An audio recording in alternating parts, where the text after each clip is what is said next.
Olá, estudantes da segunda série do ensino médio.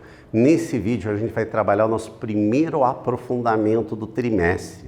E neste vídeo a gente vai falar no aprofundamento sobre ativo e passivo financeiro que a gente já vinha conversando nos vídeos anteriores, que são extremamente importantes para a gente compreender e melhorar o nosso planejamento financeiro que a gente tem na nossa vida, ou seja, que a gente vai usar o resto da nossa vida. Sou o professor Tony, trabalho aqui em Curitiba, no Colégio Estadual do Paraná. Então vamos relembrar vários conceitos. Bem, nesse momento a gente vai ver a diferença entre ativo e passivo financeiro que a gente tem. Conhecer também alguns impostos que incidem sobre essas aplicações de ativos e passivos, tanto os municipais, estaduais e federais, que a gente precisa conhecê-los, né, para saber como é que eles se incidem sobre a nossa vida. E compreender o imposto de renda que é cobrado sobre as operações de crédito, ou seja, quando a gente tem uma aplicação financeira, a grande maioria das aplicações que rendem mais, elas são cobradas o imposto de renda que a gente tem, além da gente pagar imposto de renda sobre, por exemplo, o salário quando chega a um determinado patamar. Então, primeira coisa, a gente precisa diferenciar esses dois conceitos. O que é o ativo financeiro e o passivo financeiro. Mesmo a gente não sendo contador, né? Mesmo vocês não sendo contadores, vocês precisam conhecer esses conceitos e a gente entender o que eles significam. Então, o ativo financeiro são todos os bens e posses que uma pessoa, uma família, uma empresa possui e que podem ser transformados em dinheiro, ou seja, eles podem gerar valores financeiros para essa empresa. Exemplos de ativos são, por exemplo, os investimentos que tem, por exemplo, em CDB, em caderneta de poupança, em ações, são exemplos que a gente pode ter e também o saldo que a gente tem em conta corrente, desde que ele seja positivo, ele será considerado um ativo financeiro. Ou seja, tudo que você possui realmente, a gente chama de ativo financeiro. Porém, aquilo que você ainda não quitou, por exemplo, se comprou uma casa, ele ainda não pode ser considerado um ativo, porque ainda você está devendo uma parte dele. E o passivo é tudo que gera um custo em nome de uma pessoa, de uma família ou de uma empresa, que são, por exemplo, as dívidas e obrigações de pagamento que a gente tem. Por exemplo, um notebook que você comprou no cartão de crédito, mas ainda não pagou, ele ainda é considerado um passivo. Ele, apesar de ser um bem que está com você, você ainda não está quitado. Então, consequentemente, ele ainda faz parte do que a gente chama de passivo financeiro. Porém, tem algumas coisas que mesmo que você pague, ele continua sendo um passivo. É o caso, por exemplo, do conserto de um carro, porque ele é uma despesa, ela não vai gerar futuramente, não vai aumentar o valor do carro. Então, consequentemente, ela continua sendo um passivo financeiro. Ativos financeiros sobre aplicações, que a gente vai conversar e vai destacar mais esse ponto no nosso vídeo de hoje. Nós temos, a gente falou já sobre a poupança, né? Só que a poupança, como a gente já conversou em vídeos anteriores, ela cada vez está perdendo até mesmo para a inflação. Então a gente tem que aplicar esse dinheiro em outros ativos que vão exatamente nos render uma melhor remuneração. O CDB é um exemplo de um ativo financeiro que a gente chama de renda fixa. O que seria uma renda fixa? A gente sabe quanto que vai render no final de um determinado ponto. Por exemplo, quero saber daqui 30 dias, 60 dias ou até prazos maiores, eles são atrelados a índices fixos, como por exemplo a taxa Selic, né? A taxa Selic é aquela taxa determinada pelo Banco Central e que normatiza, que é vamos dizer assim, um balizador das taxas de juros que serão cobrados pelos bancos para nós. Claro que a gente dificilmente vai conseguir um empréstimo pela taxa Selic, porque eles têm outros custos que vão ser atrelados para daí eles atingirem lá. E tem o que a gente chama de ativos financeiros, que são as rendas variáveis. que dependem exatamente do mercado. Um exemplo mais clássico disso é o mercado de ações, né? Então, são considerados. Então, dentro dos ativos financeiros, nós temos duas qualidades, né? Que é o da renda fixa e o da renda variável, né? E a gente precisa conhecer para saber qual é o nosso perfil e em qual que a gente deve aplicar. Exemplos de ativos que são muito interessantes é, por exemplo, o Tesouro Direto. O que é o Tesouro Direto? Vamos relembrar. São aqueles títulos do governo, no caso do Brasil, né? Mas esses títulos são vendidos no mundo inteiro para cada país e pode ser aplicado também em títulos, por exemplo, do governo americano, que é o título mais valorizado no mundo, né? Pela garantia que ele traz, mas também é um dos que tem menor rentabilidade no mundo, né? O Brasil, por exemplo, era até um pouco tempo atrás, era um dos que davam maior rendimento. Por quê? Porque ele tinha um risco maior. Hoje em dia, os nossos rendimentos dos títulos são menores, porém, são aplicações muito interessantes porque eles oferecem um risco muito baixo. E dentro desses títulos existem três formas. O tesouro pré-fixado, que são taxas, como o próprio nome diz, a hora que você aplica, você já sabe quanto que você vai receber. Outros que são atrelados à taxa Selic. A taxa Selic, como a gente já conversou em outros vídeos, mensalmente o Copom, né, que é o conselho que determina essa taxa de acordo com o mercado, tá? E essa taxa vai variando de mês a mês. Então, parte desses títulos são atrelados à taxa Selic, ou seja, ela vai variar de acordo com o mercado. E existe um que a gente chama de misto, que ele vai, que é chamado de Tesouro IPCA+, ou seja, cujo retorno é dado por uma taxa fixa mais o valor do IPCA, que é um dos índices de inflação que são utilizados dentro do mercado financeiro. Dentro dessas rendas, tanto fixas quanto variáveis, a gente precisa conhecer que existem diversas modalidades. O tesouro é um deles. Outro que é muito comum é o que a gente chama do CDB, que é oferecido. O Tesouro Direto é oferecido pelo governo. O CDB é oferecido pelas instituições financeiras, que é o quê? Que é o Certificado de Depósito Bancário. E cada instituição vai determinar o valor que ele vai pagar de juros. Então, por isso, você tem que pesquisar e ver qual está oferecendo a maior taxa, né? E eles são normalmente em relação ao certificado de depósito interbancário, então, que é os famosos CDIs. Então, às vezes você ouve uma propaganda de um banco e diz assim, eu estou pagando 110, 120% do CDI. Então, você tem que ver qual que é ou que está oferecendo a melhor taxa de recebimento. Só que, obviamente, o ideal é olhar também os meses anteriores, como é que valorizou esses títulos. Esse investimento vai oferecer, ultimamente está acontecendo isso, muito mais que a poupança. Só que nós temos que lembrar que além de rendimento, ele vai ter incidência de IOF, tá? Se você ficar menos de 30 dias, você vai ter um IOF sendo cobrado e também vai ser cobrado imposto de renda, o que já não acontece na poupança, porque a poupança não há cobrança de IOF e não há cobrança de imposto de renda. Só que a poupança, como a gente já viu, ela está perdendo até mesmo a inflação nos últimos anos. Então, consequentemente, é interessante a gente verificar aonde a gente vai conseguir um melhor rendimento. Dentro dos CDBs, nós temos também três formas. O pré-fixado, que você já tem o conhecimento de antemão quanto que você vai receber no final do período que você aplicou, porque o CDB é aplicado por um período estabelecido.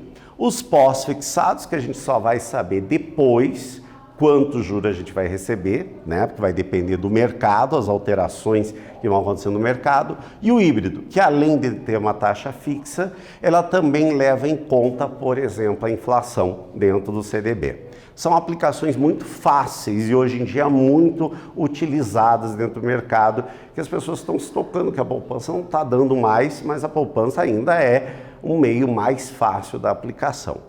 Mas nós temos dentro das rendas variáveis um mercado que talvez seja o mais complexo, mas muito interessante para a gente começar a aprender sobre ele, que é o mercado de ações, que aí há rendimentos muito maiores, porém o risco também é maior, porque você pode aplicar um dinheiro e receber menos no final do período que você precisa vender, então tem que saber estudar bem mais para saber como funciona esse pedaço. E o que seria a ação? Seria como se fosse um pedacinho da empresa, que você se torna sócio dessa empresa. Bem, mas tanto no mercado de ações quanto no mercado de renda fixa, você vai ter impostos envolvendo ali essas operações. Mas vocês sabem, por exemplo, a diferença entre imposto e tributo? Porque essas duas palavras vocês já ouviram falar, mas vocês sabem qual é a diferença entre eles? Então vamos lá. O imposto, como o nome diz, é imposto, você não tem opção de pagar ou não. É um tributo obrigatório. Isso quer dizer que o valor que você paga contribui para custear as despesas administrativas do Estado. E o não pagamento pode gerar multas e punições. Exemplos que a gente tem de impostos aí por exemplo, o IOF, Imposto de Renda e assim sucessivamente. Agora, os tributos, ele possui de uma abrangência maior que dos impostos, que eles vão envolver as taxas que são cobradas para a prestação do serviço público. Por exemplo, o licenciamento de veículos e coleta de lixo. Então, veja, o tributo, ele vai envolver as taxas e impostos. O imposto só é aquele valor sem os valores da taxa. Nós temos como exemplo aqui também a taxa de COFINS, por exemplo, que as empresas pagam. Exemplos que a gente já conversou: IOF, Imposto sobre Operações Financeiras, tanto em empréstimos quanto também em aplicações financeiras.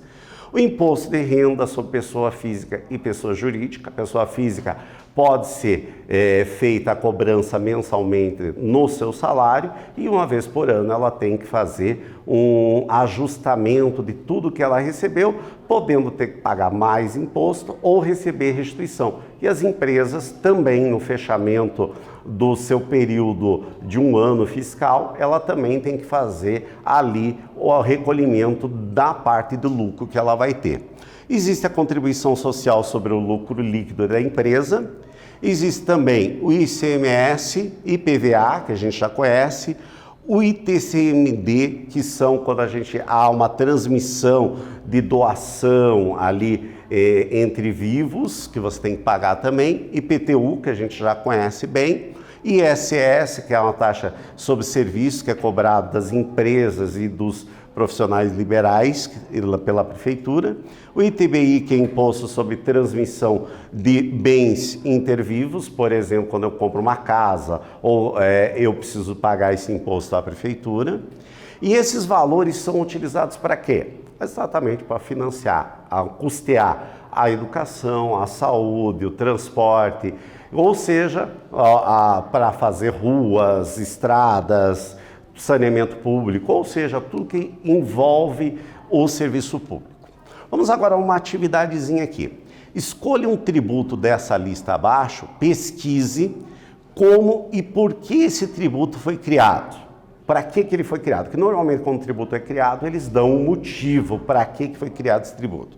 Como ele é administrado e em qual área ele vai ser utilizado, tá? Aqui eu tenho algumas sugestões. Vocês vão escolher um deles, vai pesquisar e converse com seu pai, com sua mãe, com seu colega, com seu professor, qual é a utilização. O ideal é que vocês conhecessem todos esses impostos que são cobrados no nosso dia a dia. Eu estou sugerindo aí que vocês escolham um deles e pesquisem a respeito deles, porque muita gente paga os impostos, mas nem conhece a respeito deles, tá bom? Vou dar um tempinho para vocês pensarem e eu vou voltar e vou comentar a respeito dele.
Então, pessoal, essa é uma atividade muito interessante. Eu vou destacar aqui o imposto de renda que é cobrado sobre a renda do cidadão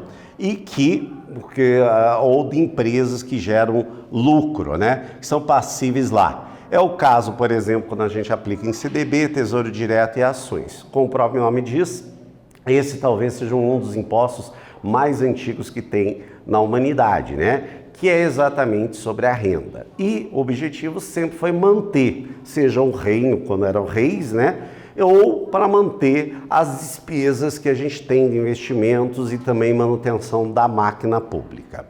Um exemplo do imposto de renda que a gente tem sobre aplicações, ele é um imposto que a gente diz regressivo. Quanto mais tempo é aplicado no CDB ou no Tesouro Direto, menos imposto vai ser pago.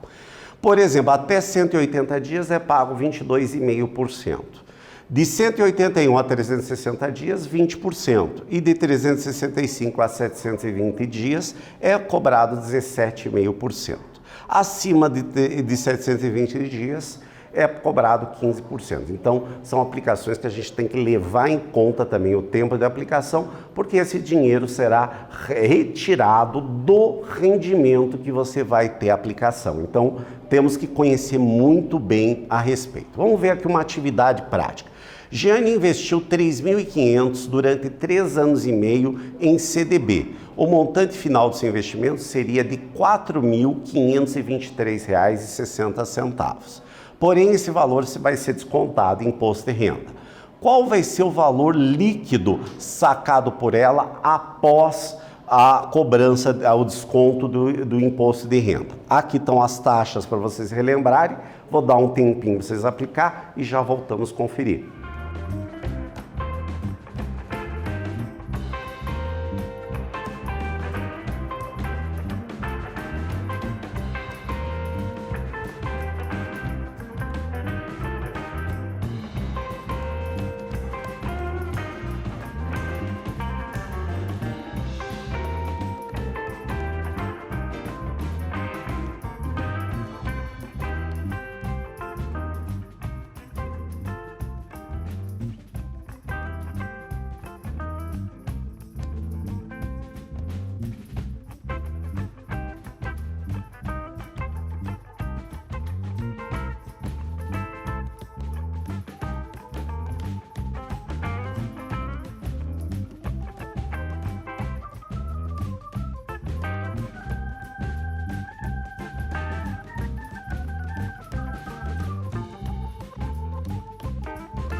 Então, galera, vamos lá então? Então, nós tínhamos ali 720 dias, significa que vai pagar apenas 15% de imposto.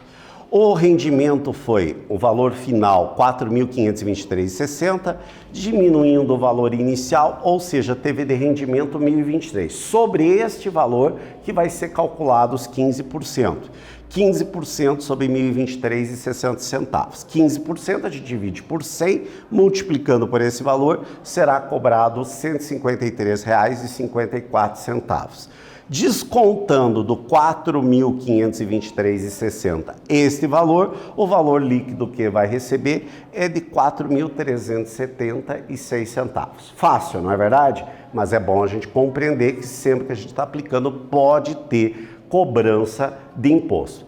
Na renda, a gente falou agora da renda fixa, na renda variável também vai acontecer isso. Nas ações acontecem dois tipos de cobrança. No day trade, que significa que as ações podem ser compradas e vendidas no mesmo dia. Nesse caso, são cobrados 20% sobre o rendimento. Ou seja, você comprou num determinado horário e vendeu no outro, teve lucro, 20% será já taxado sob imposto de renda. O swing trade significa o seguinte: as ações não podem ser compradas e vendidas no mesmo dia. E elas serão isentas de imposto de renda até R$20 mil no mês. Então, R$20 mil você pode negociar sem cobrança de imposto. Se passar desse valor, vai ser cobrado 15% do rendimento se você passar desses R$20 mil. Por exemplo, aqui, veja o gráfico abaixo, ó. Foi comprado a ação aqui nesse dia 21 de maio a R$ 26,39 e foi vendido no dia 7 de junho a R$ 28,29 cada ação. Se um investidor comprou um lote de 1.000 ações aqui dessa empresa nesse dia ali que eu falei, no dia 24, e vendeu todas no dia 7/6, qual foi o valor de imposto de renda pago? Um tempinho para vocês resolverem e já voltamos a conferir.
Então, galera, esse é um exemplo bem interessante. Então, no dia 24 comprou 1.000 a R$ 26,39, ou seja, R$ 26.390. No dia 7/6, vendeu essas mesmas 1.000 ações a R$ 28,29, portanto, R$ 28.290. O rendimento dele vai ser a diferença entre os dois, deu R$ 1.900 de rendimento. Como passou de 20 mil reais no mês, ou seja, ele vai pagar 15% de imposto. 15% dividido por 100, 0,15 sobre 1.900, ele vai pagar R$ 285 sobre esse rendimento que ele teve. Então vocês vejam que tanto o mercado em renda fixa quanto em renda variável, há cobrança de imposto de renda sobre esse rendimento. Nós relembramos hoje o que é a diferença entre ativo e passivo financeiro e compreendemos que sob aplicações, seja de renda fixa ou variável, vai ter cobrança de tributos sobre esse valor. Nesse vídeo a gente relembrou exatamente sobre ativos e passivos e alguns impostos que são cobrados, como o imposto de renda sobre renda fixa e variável. Espero que vocês tenham gostado e até breve.